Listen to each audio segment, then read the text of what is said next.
9:32. Here we go. Markets open 2 minutes ago. We are up in the green now on Wall Street. Some losses yesterday pushed the S&P, the broader market, further in the bear territory, and we're watching to see where we go now. All three major indices have now lost all gains since President Biden took office. Woo! Maria Bartiromo is here. Maria, hello to you. Good morning. I told Dana during the break, I said, if you fell asleep 2 years ago and just woke up and looked at that and then looked at gas price, you said, what in the hell happened here? Give us a lay of the land. The Fed's got a big announcement later today. Where are we now in terms of the strength of our own economy? Let's start there. Well, look, Bill, good morning to you. And you're right. It has been a really, really tough ride for this economy with all of this policy being thrown at it. Here's where we are.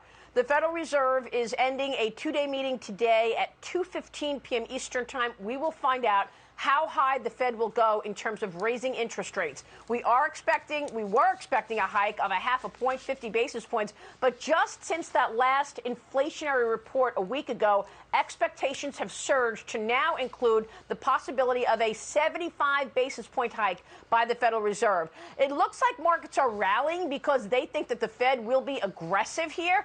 I find it really odd that the markets are rallying going into this Fed meeting because the Fed's going to be aggressive and make things much more expensive for all of us as borrowing costs go higher. But that's where we are. We are going to see an interest rate hike today. The question is it going to be 50 basis points or 75 basis points? Whatever the case, the Fed's goal here is to slow things down. Okay, we are looking at an economy that is slowing. But when you look at like the mortgage market, Bill, we had new numbers this morning. Mortgage applications were showing that the rate for mortgages is now up to 5.65%. But earlier on Mornings with Maria over on Fox Business, I spoke with Nick Timmeros from the Wall Street Journal, and he said that lenders are now saying that they're out there with a 6.25% mortgage rate that they are talking to potential mortgage holders and buyers about. So make no mistake, these kinds of numbers will slow down this economy. Question is, will we go into recession sooner rather than later? Okay, a couple points on that. President Biden yesterday blamed Republicans for not passing his large spending. He blamed Republicans in Washington, even though Democrats control the Senate, the House, and the White House. And then he said this about the success he's had as commander-in-chief.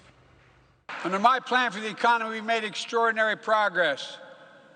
And we put America in a position to tackle a worldwide problem that's worse everywhere but here, inflation.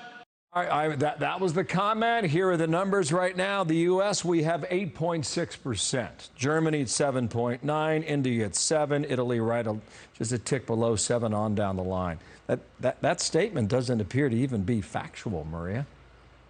No, Bill, it's not factual. And unfortunately, there have been quite a few falsities coming from this president in the last couple of weeks. Not just that, but then he wrote those op-eds in the last 2 weeks and said that the U.S. economy is growing the fastest in the world. He said to Jimmy Kimmel. He wrote that in his op-ed as well. That's not true either, because right now we are, in fact, in a contraction. The economy shrank. It contracted in the first quarter by 1.5%. We'll get another revision on the first quarter, and then we'll be focused on the second quarter. 2 quarters of negative growth, 2 quarters of contraction is equivalent to a recession. So the question becomes, how bad will things get? You've got some lawmakers expecting that we're going to see blackouts this summer. We will see power outages because of too much pressure on the electrical grid. That's one issue that we're waiting to watch. The other issue is inflation. Have we peaked? I see no evidence of inflation having peaked. And one issue is around the COVID-19 relief package, which was signed into law by President Biden back in March of 2021. At that time, inflation was at 1.4%. We're at 8.6%. Why should inflation get worse from here? Because much of that money in the COVID relief package has not even gone out yet. I spoke with the ranking member of the House Budget Committee, Jason Smith, and Congressman Smith told me that there are hundreds of billions of dollars that certain states received from the COVID package that have not been appropriated. So as long as all that money is still chasing too few goods, that's the definition of inflation. We'll probably be hovering around here for a while, if not get worse, before things get better. Okay. Add to that gasoline. We haven't even seen the peak driving months yet. We're getting there, but once we see the peak driving months, you'll see gasoline go higher as well. another issue for consumers who are facing higher costs on just about everything. We'll be watching the 2 o'clock hour today and see what the Fed does. Thank you, Maria. Good to see you.